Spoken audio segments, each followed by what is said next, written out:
Okay, there you go. So, hello guys, good afternoon. Welcome to Hatta Honey Garden. So, by the way, my name is Jonah and I will be your tour guide here for today. How are you guys doing? Station. So, the first station is the different kinds of trees or flowers where we get our honey from. So, we have different kinds of trees here and flowers. As you can see, this is the first tree. So, this is what we call Ghaf tree. So, the Ghaf tree is this one. Ghaf tree is known as the national tree of UAE. So this is the only tree that can survive here longer in the desert. Ghaf flower from the Ghaf tree, it's blossoming from the month of June to July only. So meaning that is the only month we can collect our Ghaf honey. Ghaf honey is rich in proteins, minerals, can also burn more fats, can give us more energy. If you guys want to be more physically fit or energized, our Ghaf honey will be very good for you. Okay? Moving on to the second tree. So that is the Samar tree. The biggest tree we have here. So this one can also provide shades here around the desert. Summer flower from the Samar tree is blossoming from the month of April to May. Okay? So that is also the month we can collect it. And our Samar honey is actually the healthiest honey we have because of the color. So this is the darkest honey we have here, not only by the color but also of the benefits. So there are saying, or a theory actually, there are saying that the darker the honey, the healthier it's going to put our heart, digestion, rich in different kinds of vitamins. So if any of you have sensitive stomach, Samar honey will be very good for you. Okay? And then we have the last tree, Sidr. So that is the Sidr. So Sidr flower from Sidr honey is blossoming from the month of October to November. So this one from last month. So we are already done extracting Sidr honey. So Sidr honey is our best seller honey, much more unique than the other kinds of honey we have. We also call it medicinal honey. It can cure sore throat, cough, or cold. Can also be good for bones because it's rich in iron, calcium, or magnesium. So later when we are done with the tour, we'll let you guys taste our kinds of honey for free. So we will eat honey later when we are done. Okay? Moving on here.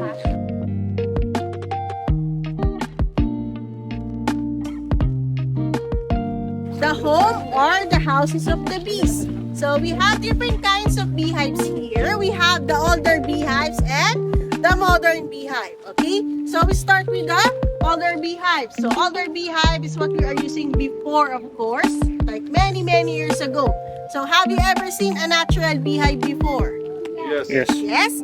Like on the trees or in the mountain or in the cave. So most of the bees are living in a quiet place like this because they don't have a higher chance surviving in a city or in a populated area. That's why. Okay? And then we have the palm beehive. There. See that one? So that one is started here in UAE. As you can see, it's the trunk from the palm trees. And then we have the next one, mud beehive, which is from Egypt. And then we have the clay hive from South Africa. And then we have the last one, Al-Hajar beehive from Saudi and Yemen. So what are the differences of the older beehive and the modern beehive? So the differences is only how to collect the honey. For the older beehive is much more harder here because it's manual labor. It will take a lot of time or work to get all the honey inside. But compared here, it's much more easier. So in here, you can just open the beehive, take out the frame, and that's it. Okay? Now we'll go here for the new hive or modern beehive. Modern, three kinds. We have the first one, wooden beehive. So wooden beehive started from US to Europe. But since this one we can now find it around the world, we are starting to call it international beehive. Okay? And then we have polystyrene beehive. The polystyrene beehive is what we are using when we want to maintain the temperature of the bees. So for example, you are going on a trip or planning to go travel and then you want to pack you want to have an ice in your luggage, so where do you put it? In the cooler, right? So it will not melt faster. So that is also how it works. The polycern beehive, it will be maintaining its own temperature. So that is why we are using it. And then we have our own beehive, which is what we call Hatta Hive. So this is our own beehive made by our company. We also sell this one if you guys are interested. Okay? And as you can see, we have different kinds of colors, only lighter colors. So most of the bees are actually attracted to lighter colors. That's why in the first place, we let you guys wear this color.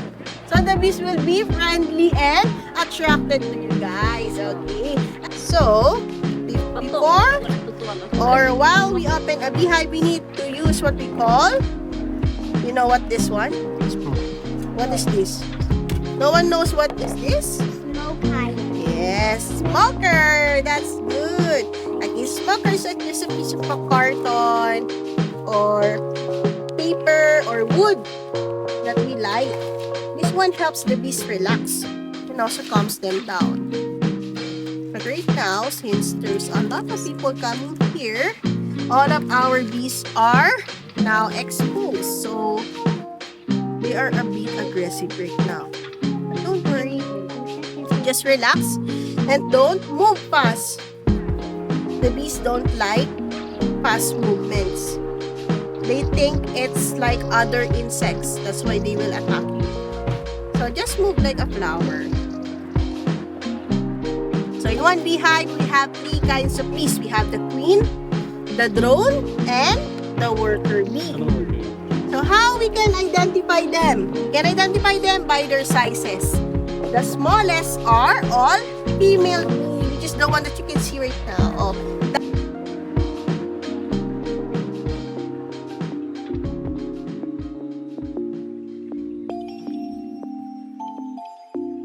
so we only have 1 queen bee each of the beehive. Okay. So this bee that you can see right now is all female.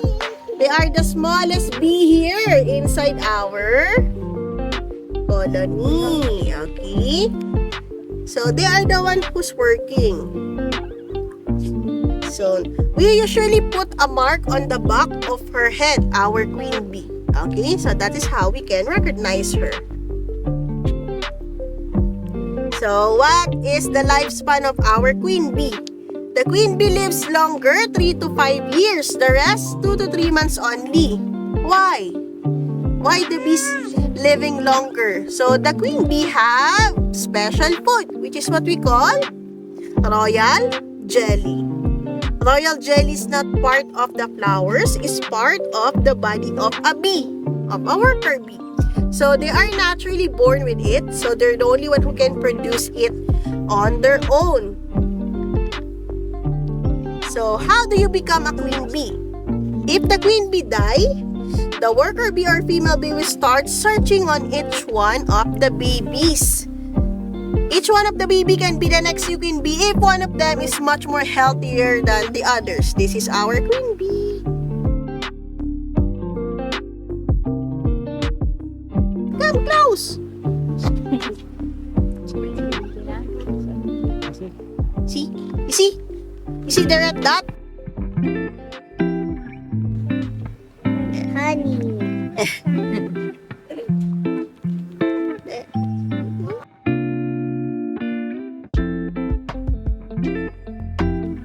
See? Look! Where are you? Okay, so that is the queen bee. So what is the job of our queen bee? Queen bee have one job. What is that? You can guess. What is the job of a mother? Yes, produce more bees. So the job of our queen bee is just to give birth. That's it, nothing else. So our queen bee is not giving birth per month, per year. She is giving birth every day. And she is giving birth to 1,000 to 2,500 eggs every day. And she lives longer. Okay? So that is our queen bee. And then we have, oh, you guys are lucky, we have male bee. This one is our male bee. Male bee is much more bigger than our worker bee. So male bee is the laziest, useless, yet friendliest bee inside our colony. Because they are the one who don't work, but they are friendly. You guys can hold them without gloves because they are stingless. They are born without any stinger. So, that's why I told you that they are friendly. And our queen bee is not just mating with one male bee per day. She is mating with 18 to 25 male bees in one day. Wow, right? Okay, she has a lot of boyfriends. Okay, so now we will go to the most important bee, which is what we call worker bees. So worker bees are the one who's doing all the work, making the honey, making the wax, feeding all the babies, and also cleaning their own beehive. Okay? So we have the first one, the cleaner bee, the one who keeps cleaning inside our beehive. So they're the one who's putting all outside the dead bees from here. And also the one who's cleaning every cell so that the queen bee can lay an egg on it. Okay? And then we also have architect bees. What do you think is the job of the architect bees? They're the one who's making the, what do you call this? Yes, comb, honeycomb or wax. Okay, so wax is made from flowers. So this one is also edible. You can eat this one, but I suggest you not to digest it. It will be very hard to dissolve. Okay, it's still wax. It's hard, like a bubble gum. And then we have security bee. So right now, security bees are all of this. The one who's flying.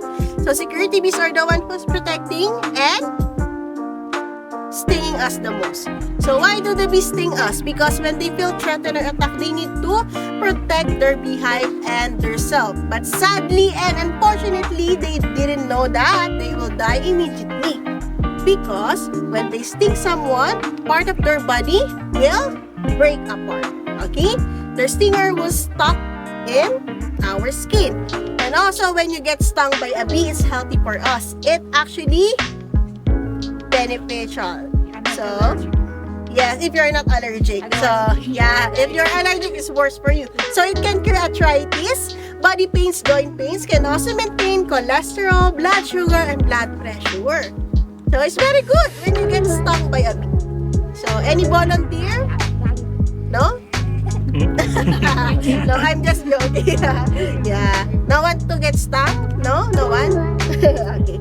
So, we have also the collector bee and receiver bee. So, collector bee and receiver bee are the one who's going in and out from their beehive. You see this area over here? There's a door. Okay?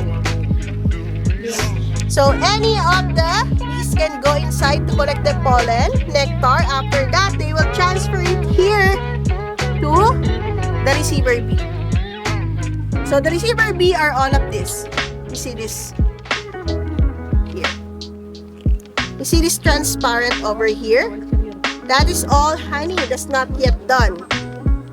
So, collector bee or receiver bee, the receiver bee will start receiving all the collected pollen and nectar. After that, they will put first the pollen, keep pushing it underneath.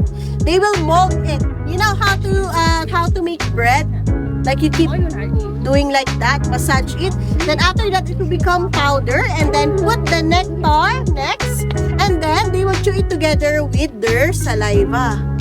After that, what will happen next? They will? How do they put the honey inside? It's coming from their mouth, right? What's the next step? Like this. Like this, see? When you are drinking too much, what will happen to you? Drinking, when you have stomach pain. Yes, that is correct. So, all of the bees will start vomiting, puking, or spitting it out. So all of the honeys we are eating is all bee vomit. It's all coming from their mouth because that is how they are making their own honey. So I'm sorry to say, all of the honeys we are eating is coming from their mouth. Also, how they transfer the nectar is by mouth to mouth. Okay? And, also when we collect the honey, we don't collect every honey that they are making. Because if we do that, all of the bees will die. We only collect the frames that doesn't have any baby like this. Or I forgot one more worker bee, nurse bee. Nurse bee is the one who's nursing all of the babies. This one, all the baby inside. Okay, waiting to be born. So they have different days of hatching. 21 days for female, 24 days for male bee, 15 days for queen bee. Okay? There. Okay, so right now, I want you guys hold a frame. So each group, one frame.